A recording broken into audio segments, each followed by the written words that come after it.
Welcome back dito sa channel natin. Last year pa yung huling update natin sa mga bagong LRT Line 1 stations. Ngayong 2024, balikan na natin ang tinatayong mga bagong stations at tingnan natin ang latest na progress. Dito tayo magsisimula sa ginagawang Mia Road Station.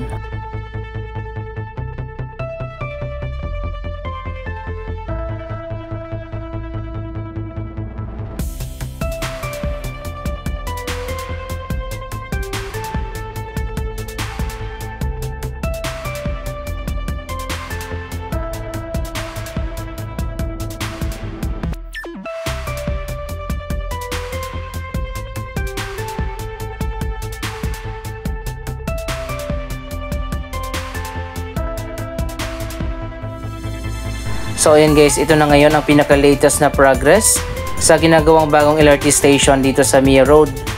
Nasa 90% na ang natapos sa station na ito.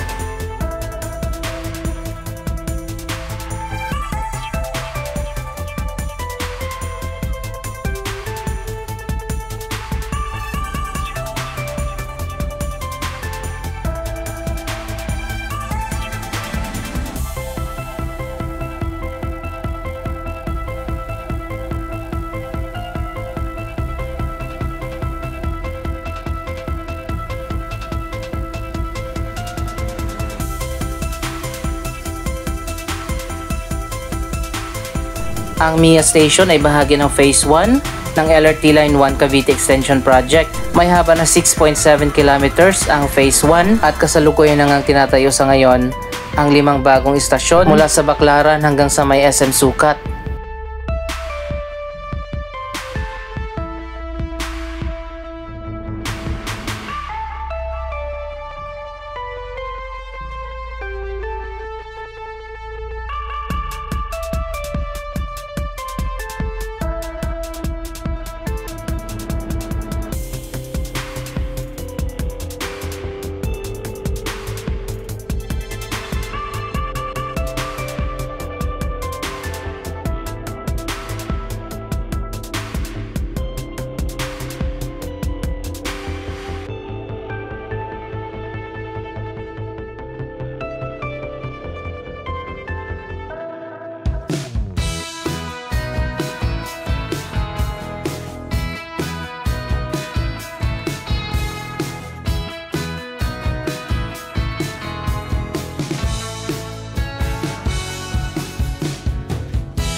Siguro naman mapapansin natin na medyo simple lang ang design ng mga bagong istasyon.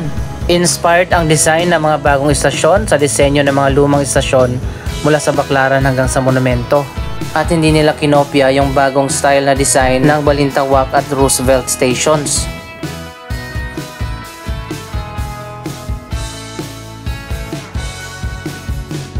Andito naman tayo ngayon sa ginagawang Ninoy Aquino Avenue Station. Ito yung istasyon na medyo malapit sa airport.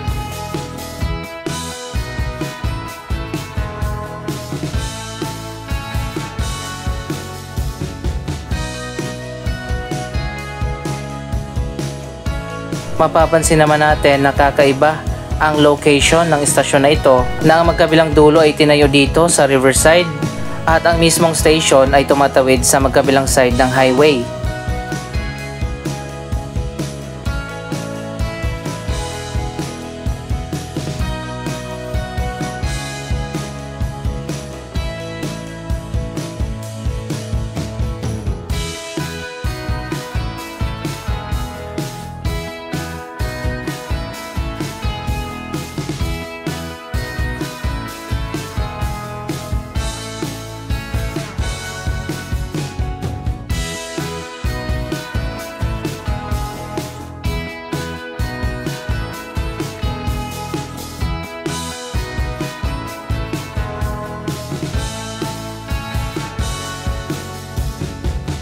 Nasa 87% na ang progress ng Ninoy Aquino Avenue Station.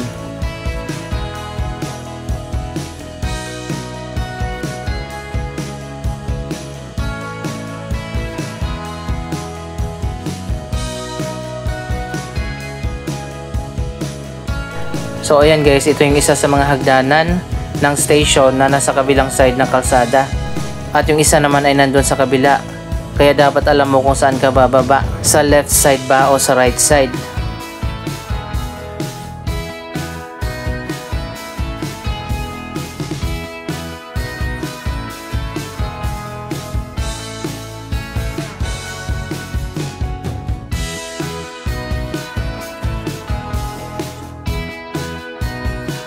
Kung titingnan natin, mukhang platform level lang yung nasa taas at ang concourse level ay nasa magkabilang side lang ng station.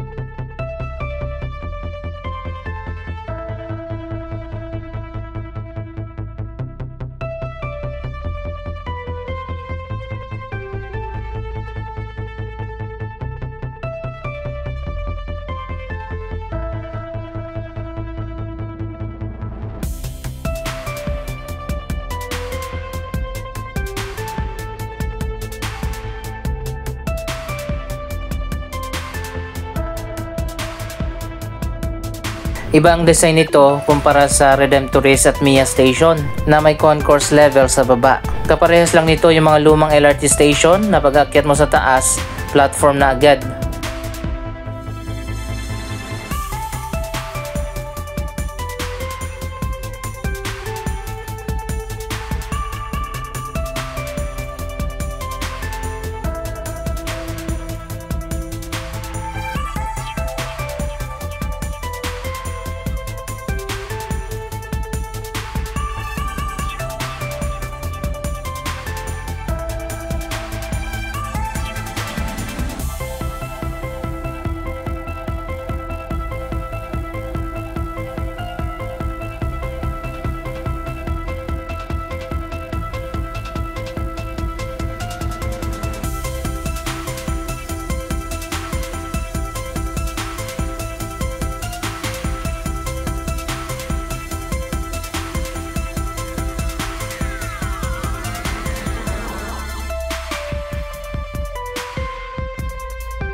Puntahan naman natin yung isa pang ginagawang station malapit dito sa SM Sucat, ang Dr. A. Santos Avenue Station.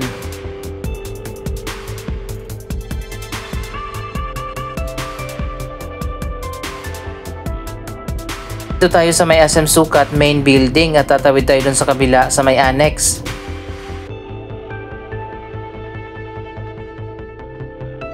Ito yata yung dulo ng C5 extension na nasa gitna ng dalawang building ng SM Sucat.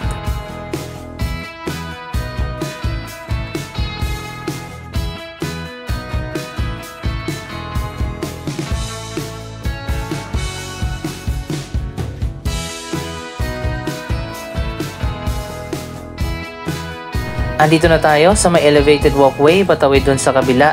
Makikita din natin dito na marami na palang developments dito sa likod ng SM.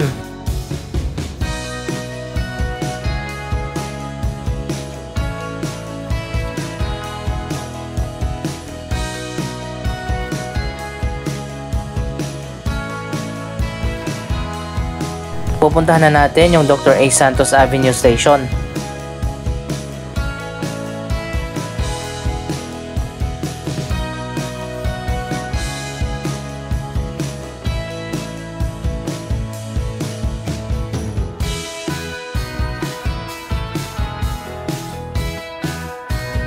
Dito tayo sa likod ng SM dadaan para makita natin yung ginagawang Dr. A. Santos Avenue Station. Medyo malayo din yung station kapag dito ka sa likod dadaan. Dito pa tinayo yung station sa may Talahiban.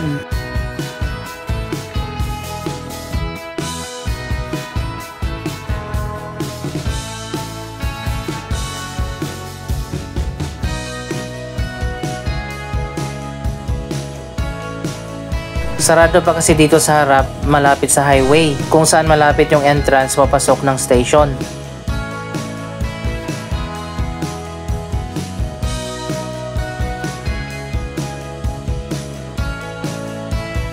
Isa pa sa dahilan kung bakit dito itinayo ang station, lumihis at paliko-liko ang linya ng LRT Line 1 dito at makakasalubong din niya yung linya ng Elevated Expressway ng C5 Cavite South Link.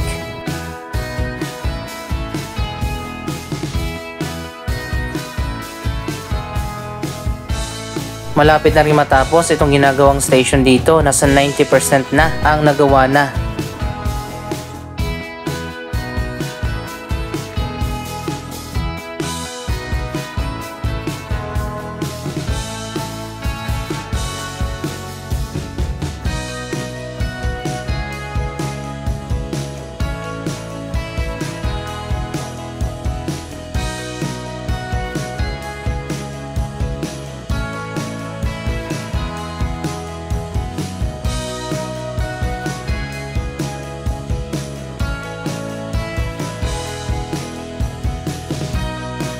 Dito rin itinayo ang bagong depot terminal ng Cavite Extension Project.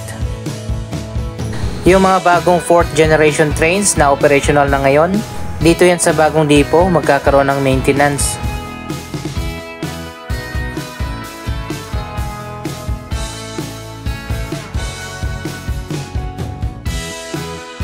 Ang itinatayo mga bagong istasyon ng LRT Line 1 ay may dagdag na features katulad ng escalator at elevator na wala sa mga lumang istasyon mula sa Baclaran hanggang sa Monumento.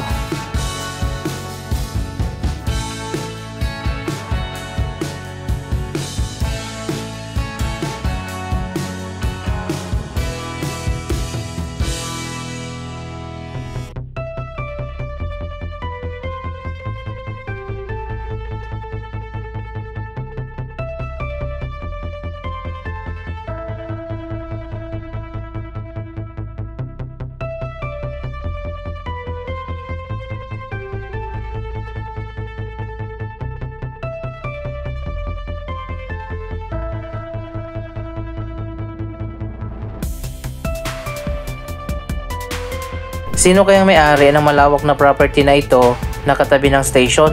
Pwede silang magtayo ng mall dito.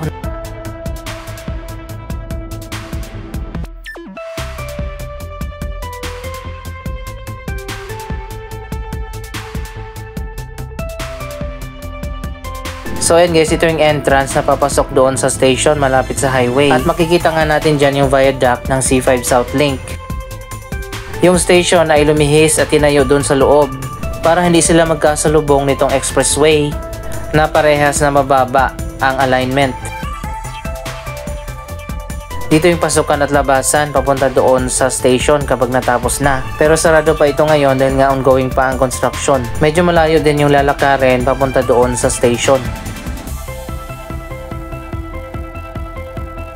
At finally, andito na tayo sa may Baclaran area, malapit sa entrance ng Baclaran Church. Ito na yung bagong footbridge na maganda pa sa ngayon dahil sarado pa yan at hindi pa pwedeng daanan patawid dun sa kabila sa Redemptorist Station.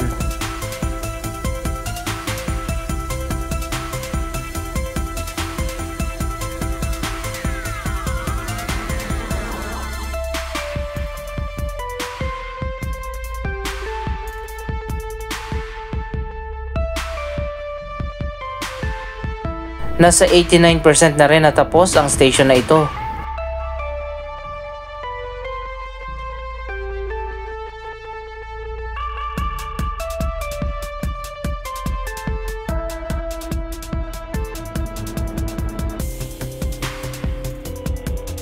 Parehas lang ang design ng Redemptorist Station at MIA Station.